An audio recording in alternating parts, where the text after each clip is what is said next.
Agora, nesse módulo 5, eu falei errado no final do outro módulo 5, nós vamos falar sobre gerenciamento de riscos contratuais.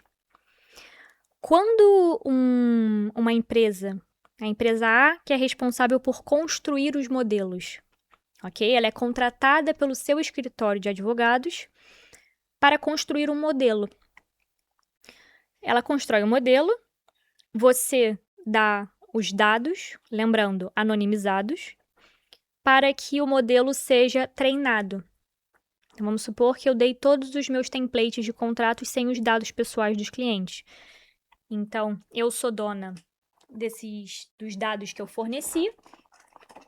O fornecedor, né, a pessoa que fez, a empresa que criou o modelo, ela é dona da base do modelo e nós vamos contribuir na criação de um novo software, que é o modelo,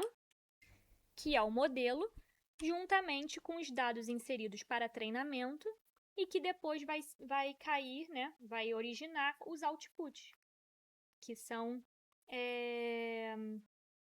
que é o modelo já treinado. Então, quando a gente vai assinar um contrato com esse fornecedor, ao contratar uma IA do fornecedor, é um software novo. Então, a gente sempre vai ter um Software as a Service, que é o SaaS, ok? E o nosso dever como advogado é negociar o risco de um SaaS. Porque nós vamos ser o guardião dos riscos. Porque o fornecedor da IA, ele vai estar sempre tentando transferir toda a responsabilidade para nós, para nossa empresa, para o nosso escritório. Então, por exemplo, a principal cláusula a ser negociada é a limitação de responsabilidades, que é responsibilities, quando o contrato é em inglês.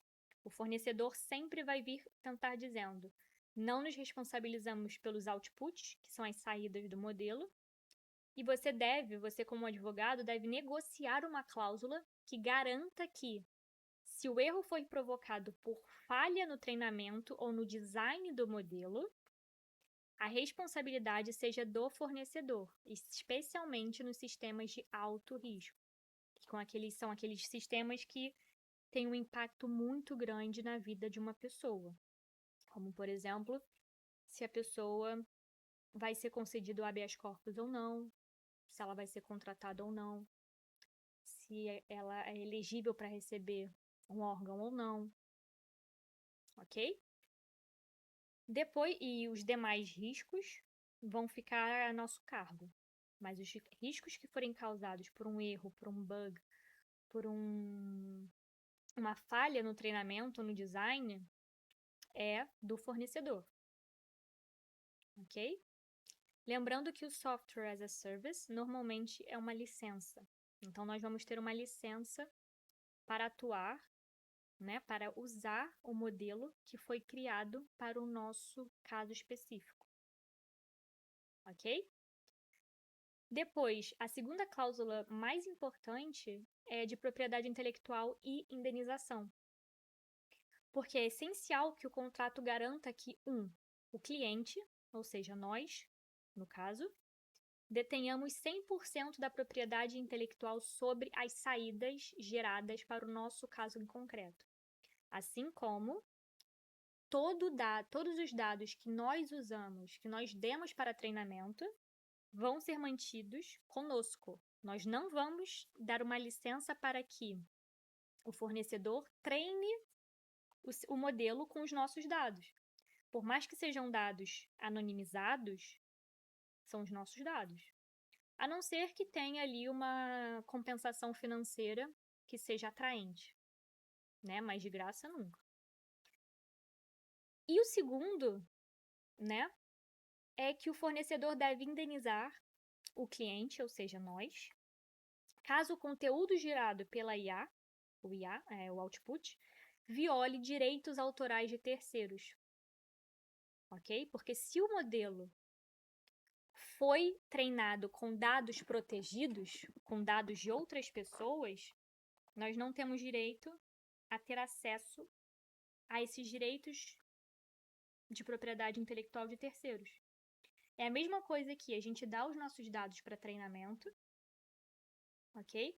Nós damos a nossa receita, o nosso template, que, cara, é o template mais antigo do escritório. Template perfeito. Ótimo. Que tem uma cláusula ali que eu sei que só eu tenho. Só que aí o fornecedor, quando usou esse meu template, ele não apagou da base de dados. Ele está usando para treinamento. E aí eu encontro um colega advogado que também tem a mesma cláusula escrita do mesmo jeito. Os meus dados, a minha propriedade industrial, a minha propriedade intelectual, na verdade, ela foi danificada. Ela foi violada. Houve um vazamento de dado de propriedade intelectual. Então, a gente precisa também garantir que haja uma indenização caso o conteúdo gerado pela IA viole direitos autorais de terceiros. Entendeu? A terceira cláusula importante, né, é 3.1 no caso, porque no ponto anterior eu falei de duas. É a auditoria e a saída, ok? Como assim? Estratégia de saída e auditoria. Vamos para a auditoria primeiro. A IA é uma caixa preta e o contrato deve prever o nosso direito de sempre auditar o sistema, ou pelo menos de receber relatórios detalhados sobre como o modelo funciona e como vai ser para mitigar os vieses, para comprovar que nós estamos em compliance. E atrelada a isso, tem uma indenização contra o fornecedor. E é sempre, sempre, sempre, sempre tem que ter cláusula de auditoria, seja em IA, seja no mundo cripto, porque a necessidade de transparência e auditoria hoje em dia é o que move os negócios a darem certo. E depois, atrelado a isso, a gente tem a estratégia de saída, que é o Exit Strategy, que é basicamente se você romper o contrato, como dados pessoais, dados do cliente, vão ser migrados. Como o fornecedor garante, ou seja, se o fornecedor rompeu, né? Ou se eu rompi com o fornecedor, o SaaS lá de cima. Como que o fornecedor vai garantir que ele vai apagar os dados confidenciais que a IA processou? Que a IA usou, né? O modelo dele usou quando eu coloquei os meus dados, depois para gerar os outputs.